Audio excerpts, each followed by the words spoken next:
Welcome to the Woodpreneur Podcast, the number one podcast for the business and marketing side of the lumber, woodworking, hardwood flooring, and sawmill industry. I'm your host, Steve from Acres of Timber. Each week, we feature various wood business owners and entrepreneurs from around the globe. We share their stories, paths, insights so that you can network, learn, and grow your own wood business. Thank you so much for listening. Now enjoy the episode. The Woodpreneur Podcast is proudly sponsored by Acres CRM. Acres CRM is the wood industry's only customer relationship management software dedicated to helping you automate your sales and marketing so that you can focus on serving your customers and growing your business.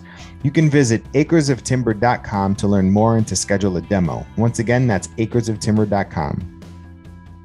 Welcome to a brand new episode of the Woodpreneur Podcast. I'm your host, Steve, and today's guest is Walt Primrose from Primrose Woodworks. How you doing, Walt? All right. How are you doing, Steve? I'm great, man. So why don't you tell everybody about your company? How'd you get started?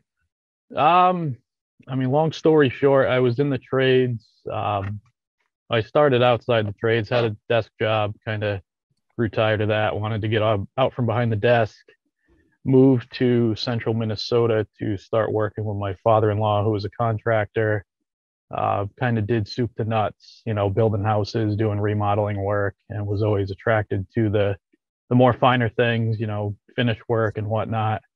That kind of led me to come back to New England, where I'm from, Rhode Island specifically.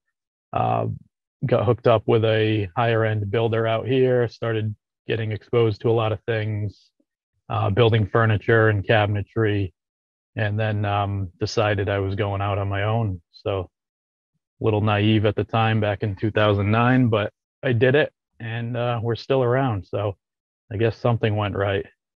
Wow. So you've been around since 2009. That's right. Congrats. That's a pretty good accomplishment. Being in business that long. I'm happy with it. Yeah, that's awesome. So what was this desk job that you had? I was actually managing a small business in Tampa, Florida. It was a pest control company. I had 15 or so people working for me. Just basically I was babysitting adults. Didn't really enjoy that. I was in my early 20s and just kind of felt like it was time to move on. I've always been a hands-on guy, so that job wasn't really a fit for me. Yeah. But in high school, I worked there out of high school, and then felt it was time to move on. I feel like sometimes I feel like a lot of times people, not everybody's like this, but like they find this path and then they kind of get stuck. And it sounds like you saw something other than that for your life, right? Yeah. I mean, it was a means to an end. It was a job. Any job I've ever had, I've always tried to do the best I can at it. Yeah. And that was no exception. But it was, it definitely wasn't what I wanted to do long term. It wasn't fulfilling. It didn't satisfy the artistic desire, to create. So sure, I had to leave it behind. Was a lot of your formative like training when you moved to Minnesota and started working with your father-in-law, or did you have a lot of skills before that? I had pretty much zero skills before that. Most of my hands-on type stuff. I grew up like in the BMX scene, so I was really good bicycle mechanic. Modifying bike parts and building my own stuff. And I've always been artistic, if you want to call it that, painting, drawing, creative. Exactly. But in the trades, like, not that he had to show me which end of the hammer you're supposed to hold, but I was pretty close to that. Yeah.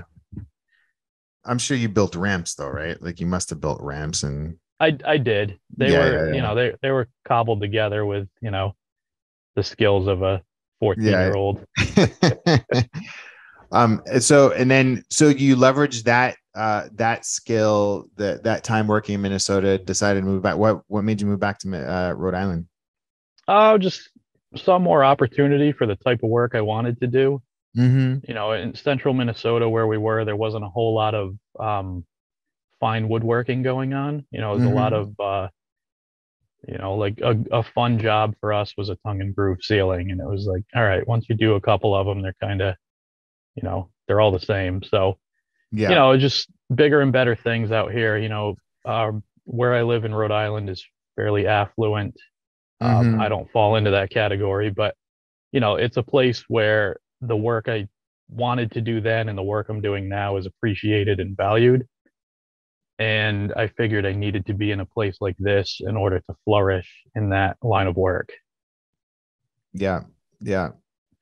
Um, that's great. So you started work. So you got this job working for this home builder, remodeler guy in Rhode Island. And how long did you work there before you went out on your own? About 18 months. That's So it pretty was, good. yeah, it was a short run. Like I said, I was a little naive in the beginning. I Sometimes had naive is more. good. Yeah, I think it was. I mean, I look back all the time, the stuff I tried and the stuff I was willing to take on that now I'm like, I'm a little more pensive now. But Yeah. back then, I didn't know any better. I was Yeah. trying to build a business and trying to survive. So, whatever came in, I was going to tackle it. Yeah. Whether I should have or not, I guess that's neither here nor there. So, Yeah. Yeah. but yeah, it was about 18 months and then it was, I just wanted to get out and do my own thing. Yeah. Yeah. And what was that first big prize? Well, I love to ask this question. Under what conditions did you go off on your own? Did you have like a big client? Did you have savings? Did you like, what did you do? It actually worked out fairly well because the builder that I was working for, they needed intermittent subcontracting work. So Mm-hmm. I was able to work with them at the same time I was building my business and building the Okay. clientele. So Yep. I would work for them, 2 to 3 weeks a month while building my own stuff, getting my own customers, clients. There was no big savings account to pull from. It was basically survival mode for the first few years. So I was able to Like hand to supplement. mouth type thing, like get a job, pay Exactly. bills, Yeah, get a job, straight pay straight bills. survival. Like my wife was working at the time. Um, we went into business '09, but our understanding when we got married was if we had kids, she was going to stay home with the kids. So I went into business in February of '09. That September, she was like, "Hey, we're going to have a kid." So so Oh that yeah, remember that following thing we talked about? That's right, right. Uh, yeah, so the following May, she, quit working and then became a mom. I became a dad. So then it was really like survival mode, hand to Like mouth. go time. Um, yeah, yeah. So it was, I did a lot of jobs early on I wouldn't take on now, but at the time I didn't have a choice. And having the skill set and the exposure to the complete remodeling and home building early on, I could really take on whatever I needed to pay the bills, all It's a while, great skill. It's a great skill set to have of knowing the complete picture versus yeah, knowing how to build like some smaller things, right?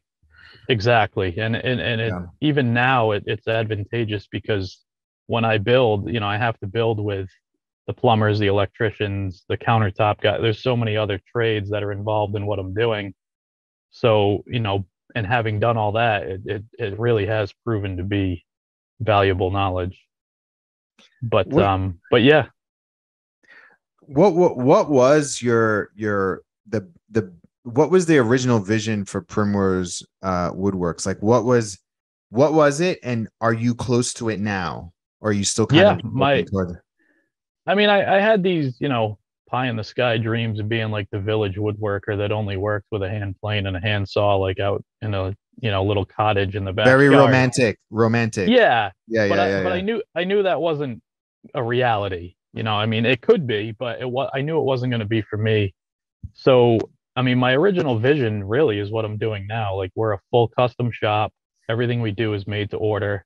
Sick. We don't do anything on spec, and we do everything from custom cabinets, kitchens, vanities, custom furniture, custom millwork, like doors, windows, custom moldings. So kind of we're kind of all over the place, and that's kind of how I wanted it, just to keep my interest.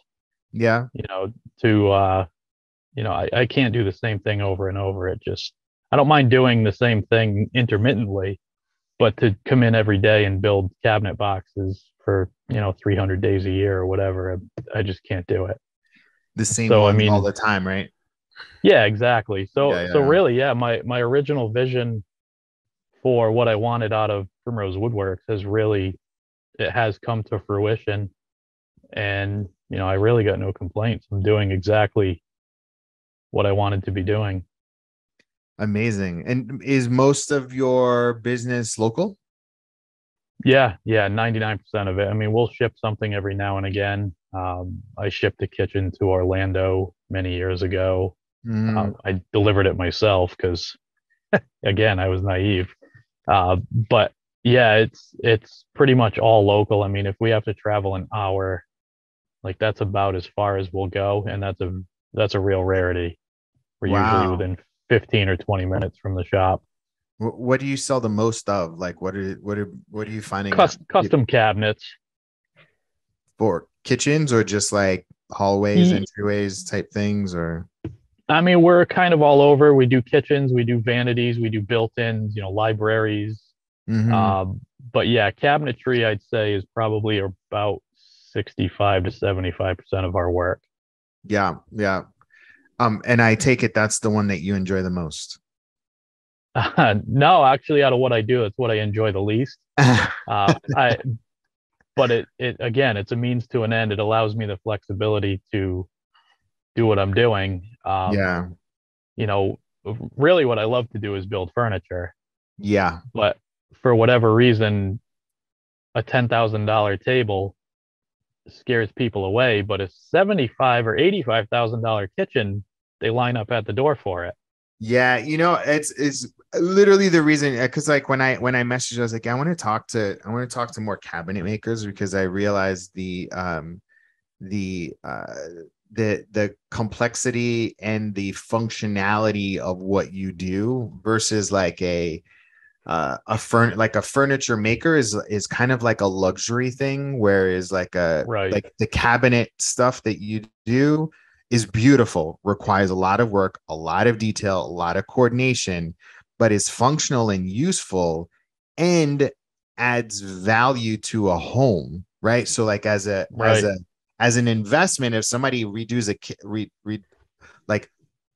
redoes a kitchen, uh it's going to increase their property value. So they're more likely to plunk down $75,000 to Of give to you. course. Right. And so Right. um that's fascinating. Um so the first couple of years, hand to mouth, like you're hustling, you're doing custom work. When did it start to like get into a groove? Like is it just you or did you start adding a team, employees? Like talk to me through that. Yeah. I've got so yeah, answer the employee question. I've got one full-time guy with me now and a part-time guy. The full-time guy's been with me since I think 2016, I want to say. So he's been around a while. And then the other guy just graduated high school. He started with us this past summer as a part-time, 3 day a week. Um, but yeah, as far as what was your other question that led into When that one? when did it start to like when did it start to really hit your stride in the business? Okay, right. So I would say I moved shops in 2013, and in the fall, I had an entire winter's worth of work lined up. It was 9 jobs, varying sizes, and within a week, every job canceled on me. So That's I was crazy. like panicked. I'm like, all right, what am I gonna do? So I went out and I just started banging doors and, really putting the work in to get more contacts, clients, with the type of emphasis I wanted to do.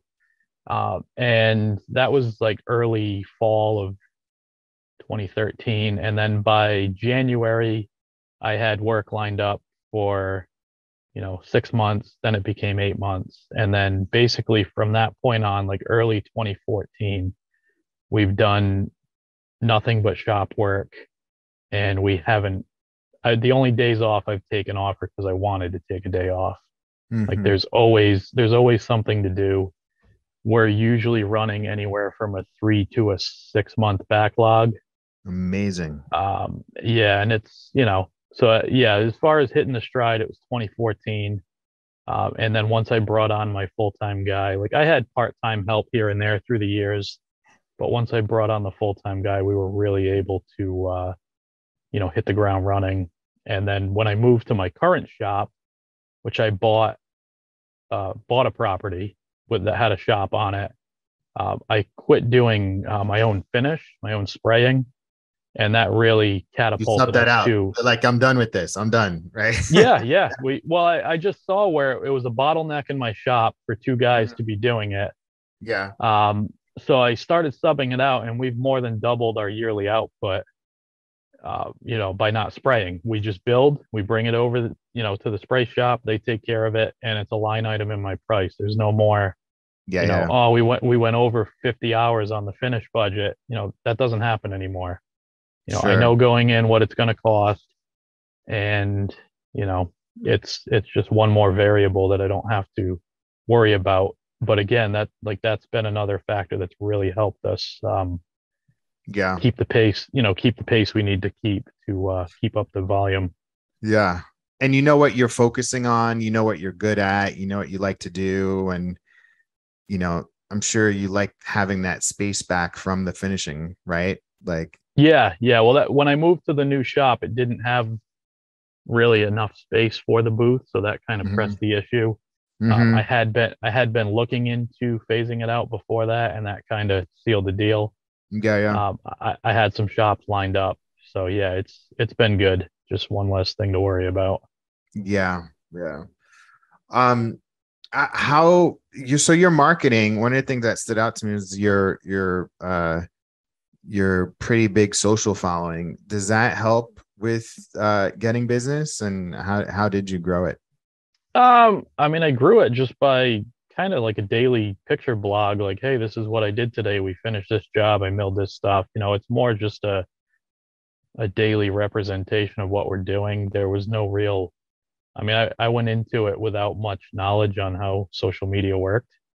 I only did it because I was pressured by a few buddies of mine who were like, you need to get on here, you need to get on here. And then I got on and figured it out. As far as like building the following, that was never really my intent. It just kind of, I guess it's just people are maybe attracted to there's no pretense. It's just like, this is what I do. This is what I messed up today. I made this mistake. I had this triumph. It's just kind of an honest representation of what goes on in my shop day in and day out. It does, we do get some supplemental work through it. It's definitely not a main source of our work, and I never really thought it would be. Just, the type of work we're doing, it's tough to, get, those $80,000 jobs off of a couple pictures online. Most of our work locally comes through, all the work we put in with contractors, architects, designers, where we have relationships with these people that we've cultivated through the years. Uh, we do get some work through our social media following, but it's supplemental stuff. It's smaller projects, little furniture repair jobs or Mm-hmm, smaller furniture stuff. We don't do a ton of huge projects through it. You know, mm-hmm. not to say that won't happen, but the social media stuff's more just an outlet for me to share and interact with other people doing the same type of thing I'm doing. Yeah, yeah. So bulk of your business comes from referrals and your relationships that you built with key people. That's right. Yeah, we don't do any advertising. That's great. Um, what about and in the beginning? So when you said earlier, like you were knocking on doors, like could you elaborate on that? Like how you? Yeah, yeah. I mean, I would, literally drive around and find job sites that were, houses being built. I'm like 10 minutes from the ocean here, and Mm-hmm, along the shoreline, there's just giant monstrosity house after the next. They're all over the place, Yeah. constant building going on. So I just started stopping at job sites and like, hey, you guys need custom cabinets made or built-ins or moldings, like we can do that. Mm. So you throw a dart at the wall 100 times and, 8 or 10 of them stick. And then you've got 8 or 10 avenues of, work, even if it's Hmm. one job a year. But, like we've got one contractor that, we're almost always working on something for one of his jobs. Mm. We got a few of those, and then we got the more sporadic, once a year, once every 18 months. Yeah. But, Yeah. but as a picture, they create enough work for us to constantly be busy. So, I mean, That's that's fascinating. And how would you describe the type of person that does want a custom cabinet versus one that they could just pick in a catalog? I guess they want something that their neighbor doesn't have. They want to they want to be able to say we had that custom made. There's Yeah. something, they can beat their chest a little bit, not because it's made by me, but just that it was custom made in general. Yeah. I think it's just a lot of the people we work for, they want their homes to be unique. Hmm. Uh, in the cabinet industry, like to me, the filler strip is like the eyesore of what the cabinet industry is. So like when we build stuff, there's no filler strips, there's no Yeah. wasted space. If you need a cabinet that's 57 and 13/16 wide, that's what you get. You don't Yeah. get a 54 with a 4-inch filler strip ripped down to fit. Yeah. Yeah. Yeah. There's just when we do a project, there's just more flow to it. And a lot of times the untrained eye can't put their thumb on it, but they know there's something different about it. Yeah. Um, and I think I don't know exactly what attracts people to it, but I know they're attracted to it. Yeah. What what What we're kind of doing. what kind of materials do you normally use the most, and where are you sourcing them from? Like how, are you working with local sawyers? Are you going to lumberyard? Like how are you uh I buy all my lumber wholesale, plywood as well. We buy in bulk. mhm. Like our plywood is typically pre-finished maple veneer plywood, 3/4 inch for the case sides, 1/2 inch for the backs. Yeah. We've got stacks and stacks of that stuff around. Mhm. And then lumber wise, we have a few wholesale dealers that we deal with throughout New England. Mhm. Um, you know, we I don't really shop around too much. Once I find a place I like dealing with, I just kind of call them Buy up, tell from them them what I need, and for in three sure. days it shows up and we unload it and go back Yeah. to work. Yeah. Yeah. Yeah. Uh, we don't do too much with our local lumber yards. They're more geared towards the carpentry and building side of things. Yeah. Um, so yeah, all our stuff is ordered in and Mhm. kiln dried. Commercial hardwoods. We do a little bit. Like today, I'm actually building a table, a live edge table, which I don't typically do. It's just not something that we get requests for, but we did recently. So I'm working with that. That came from a local sawyer. So I Okay. mean, Oh, the lumber there came are from, yeah. yeah. So there are times we will work with that. But typically our stuff is coming through commercial lumber avenues. Yeah. Yeah. Yeah. What is one thing that you wish you knew when you first started going down the path of cabinetry that you know now? Oh, that's a question. Yeah, I guess the one thing I wish I knew then is that you don't always have to do the jobs you don't want to do. Yeah, that's a good You one. know, That's a you good know, uh, one. yeah, Yeah. yeah. That was a good question. I've never really thought of that actually, but Yeah. yeah, I would say that just I did a lot of things that not that any of us are above jobs or no job is demeaning. It's all productive, but there's just things I did that I didn't want to do, but Hmm. I thought I had to. In the energy I spent doing those jobs, I could have been looking for the type of work I wanted to do. For sure. For sure. What that's a good one. Especially I'm sure you probably learned that with the finishing stuff, right? Yeah, for sure. I mean, I enjoyed the finish, but it was just such a variable, such a crapshoot. Like you could Hmm. be on your game, mixing, spraying, whatever, and it would be perfect. And then a fly lands in it, just Yeah, things yeah, like that, yeah, where it was just yeah, too, yeah. too much outside influence on things I couldn't control. That's so funny that you said that. I would have, when you said a fly landed, I was gonna say a cat rolled in and jumped on.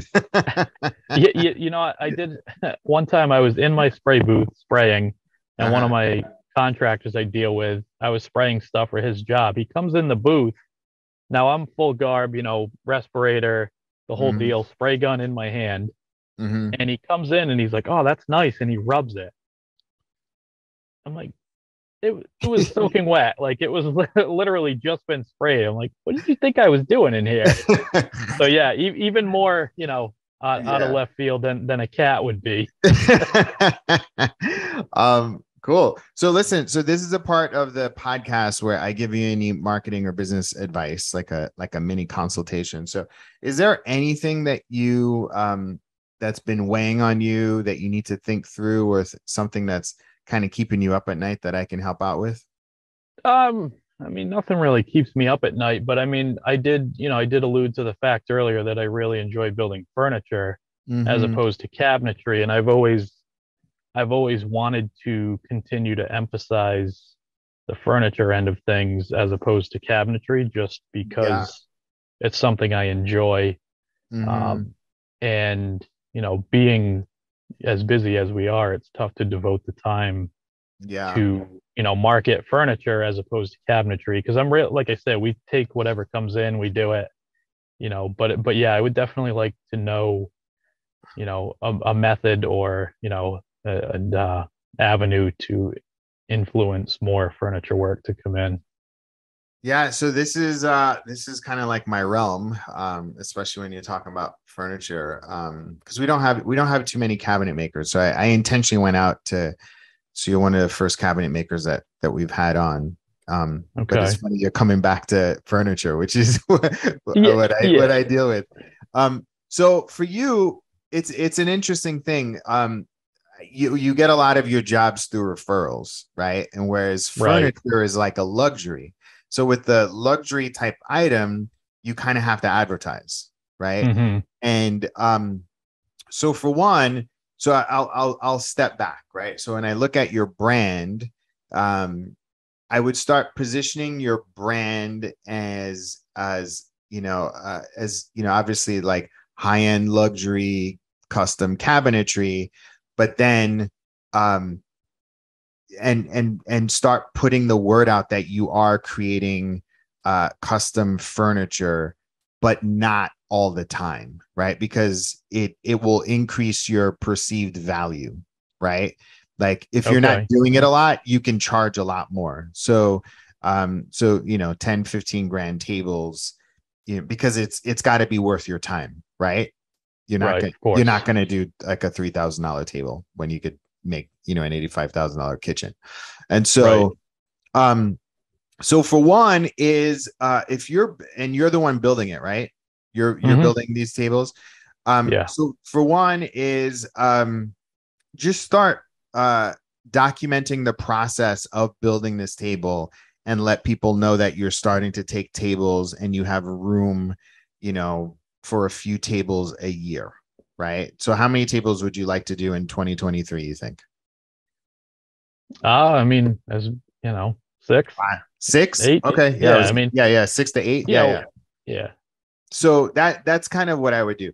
The second thing is are you on Facebook? Do you use Facebook at all? Rare. I use Facebook more as a finished product, you know, so Yeah. that's I So don't do the. one thing that you can do is so for one is like start thinking about an advertising campaign where Hmm. you can post your post your finished table products, right? And boost those Hmm. boost those posts around the neighborhoods where you are doing the custom cabinets. Right, right. I have done some of that. Yeah. And so, but I would make those ads a lead ad or a messenger ad. Okay. And just say, hey, Walt from Primrose Woodworks here. And we do high-end luxury custom cabinets, but we're just starting to do a line of custom live edge tables or, tables. If you're interested in a quote, send me a message. But but have it running at maybe like $10 a day, $15 a day around the neighborhoods on Facebook. And then you can put the same thing on Instagram, like have it run on Instagram. Okay. Yeah. And then, and just do it there. Right. And then, because you don't need a lot, like if you get a bunch of leads that come in and you spent $300 that month to get a $10,000 table, then that's worth it. Right. Oh yeah, absolutely. So right. that's what I would do. There's because it sounds like you're busy building lots of cabinets. That's the approach that I would do in order to start getting the word out about the tables. The table that Sure. you're building right now, I would just document the crap out of it, of you building it. Yeah. I typically do, pretty good job documenting and then sharing that on Instagram. Yep. And then the other thing that I would do is get a client testimonial as you're delivering it and installing it. Like take a picture with them, get a written or a video testimonial of the table, like make the table special, like one of one in 2022, or whatever you want to, right, and like right. make it a thing, like that you don't make tables all the time, that you do want to start making tables, and these are the special things that I'm doing with the tables. So that's what I would do. All right, fair enough. Cool. Was that helpful? Yeah, I think so. Okay, awesome. Cool. Well, I also noticed you don't have a website. I do not. Okay, and that's intentional because you get all of your jobs through referrals. Pretty much, yeah. I mean, like I said, we're like right now we're booking for March and April. Okay. And I'm just I want to be involved in what happens on the shop floor. I don't want to sit at my desk all day. Yeah. So, I mean, not having a website isn't really intentional. I mean, I do own the domain for primrosewoodworks.com. Yeah. It's more just haven't gotten around to it because I'm busy with a 4 to 8 month backlog all the time. Yeah. So it's it's on the list, but it's not really a necessity, I guess, at the moment. Yeah.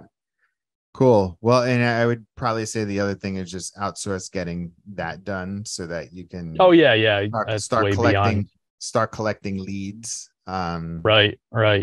So cool. Well, any last bit of parting advice for the woodpreneur community? Build things the best you can. Yeah. Don't cut corners. Awesome.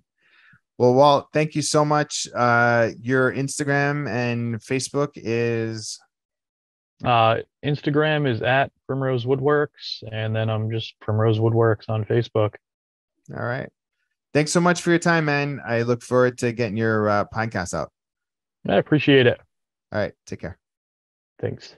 Thanks so much for listening to the Woodpreneur Podcast, the #1 podcast for the business and marketing side of the lumber, woodworking, hardwood, flooring, and sawmill industry.